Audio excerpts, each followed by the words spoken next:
Sundance 2018 may not have had the big hits like there was last year, but I will always take a stream of very, very, very good movies instead of like this one big hit that the festival may produce, unless that hit is like this crazy masterpiece. Now, these are the movies that I utterly adored. I don't have them in any specific order. I mean, you can see in an order where, it's number one, whatever. I loved all these movies equally, and I can't wait to buy all of them, and I highly recommend it to you guys. If you just want to go into these blank, I highly recommend going in not knowing anything.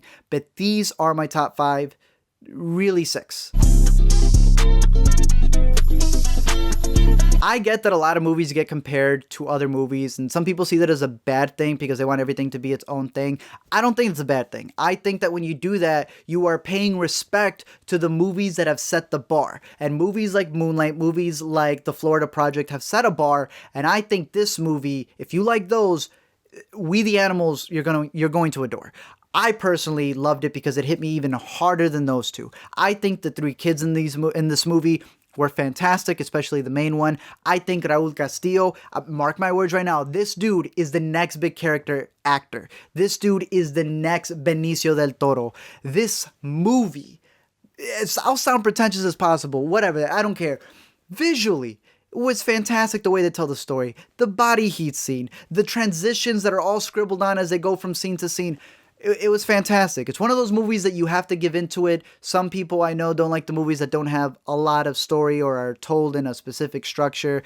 I say give it a chance because this movie won me over, and I love how the director pretty much pitched it. He said, I hope this movie means something to you because it means everything to me. The Miseducation of Cameron Post is a story about a bunch of gender-confused kids who get tossed to church camp. They have to sign a contract, and they're pretty much sent there to literally be straightened out. This won the grand jury prize. The banter from all 3 of these, the chemistry that they have is fantastic. There's a scene dealing with a scripture reading that will just tear you apart. Watch this as soon as you can in theaters. Monsters and Men is why you watch every movie possible, even when you think you're going to skip it. I went into this movie thinking it was going to be this one-sided perspective. Again, it's kind of like Monster. A guy who is actually Philip from Hamilton witnesses at a bodega a police officer shoot a black man. He gets it on tape. This thing was fantastic. This story is told kind of like Place Beyond the Pines in 3 parts, in 3 perspectives, each one following each other and each one influencing each other, even in reverse. The way that it handles the different points of view from the conversation I thought was excellent because the director had even mentioned that a lot of what you see in the movie is influenced from conversations, debates, discussions that he's had with people who he disagrees with, police officers who are his friend, and instead of ignoring what they had to say, he put it into the movie. Like, this man not only took those discussions to be able to flourish out the film, he even put some of these people in the movie. There are 2 scenes in this film. One of them is a dinner scene, and the other one is a conversation between a father to a son. And what I love about both of those scenes, the way that he had said, he's like, I want to open up a discussion. My way of doing that is through movies. And I think he does his job because those 2 scenes in particular, you watch those, and they evolve into a discussion after the movie. Do you agree with the father? Do you agree with the son? Can you see both points of view? The dinner scene, do you agree with the police officer? Do you agree with the friend?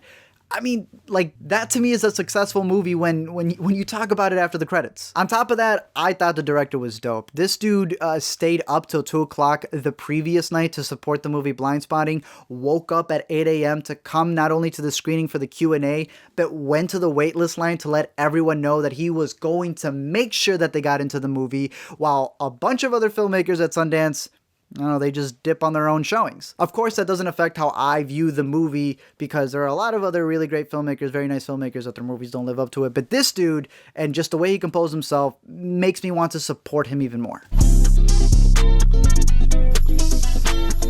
This is the big one.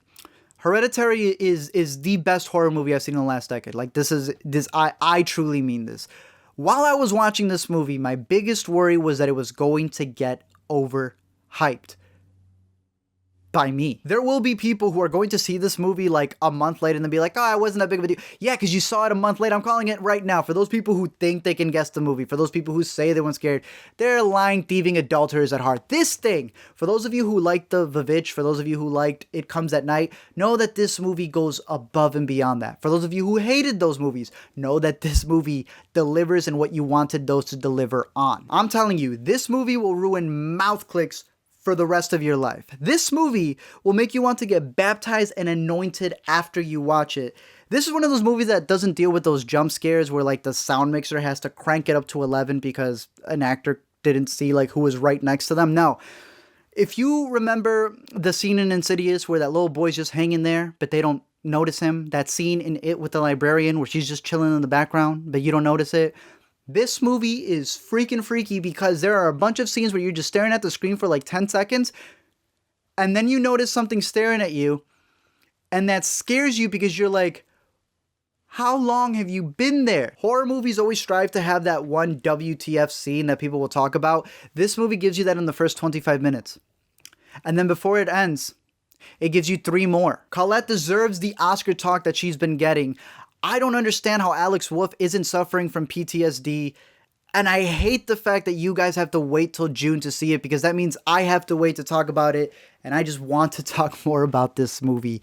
See it as soon as you can. I am a huge Lakeith Stanfield fan, and when people were telling me that Sorry to Bother You was like nothing you've ever seen before, I thought, whatever, I'm going to go into it skeptic. They were right. Like, this movie is why movies are made. Again, another cliche, but just visually the way it's told.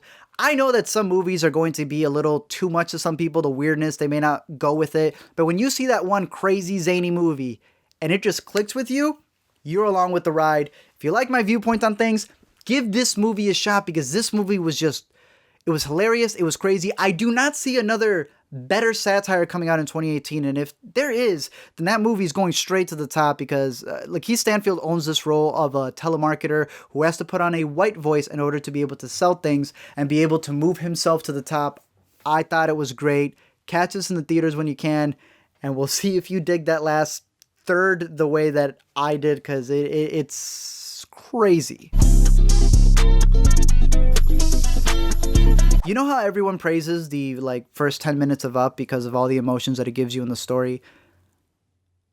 I'm telling you right now, Search does that with its first 10 minutes as well. This is the film that takes place completely on a computer screen, and I know that some people are calling it a gimmick just because Unfriended did it. Other people are saying you take away that aspect and it's not an interesting story. It's beyond interesting. And to me, it gives every emotion that you want from a movie just in a different narrative telling. I'm not saying that there aren't points within the movie where it's like, yo, that window probably wouldn't have been left open, but the nostalgia that it gives you by running different programs on a computer screen and seeing the memories and all these different things that it does, the way it tells the story, how innovative, how great the editing is, makes it not one of the best Sundance movies because that can, vary by opinion, but it's my personal favorite. It may not be the best of the fest for everyone else, but for me it is, and I highly recommend you search it out when it comes out because I want you to experience it the same way. Just go into it as blank as possible and enjoy it.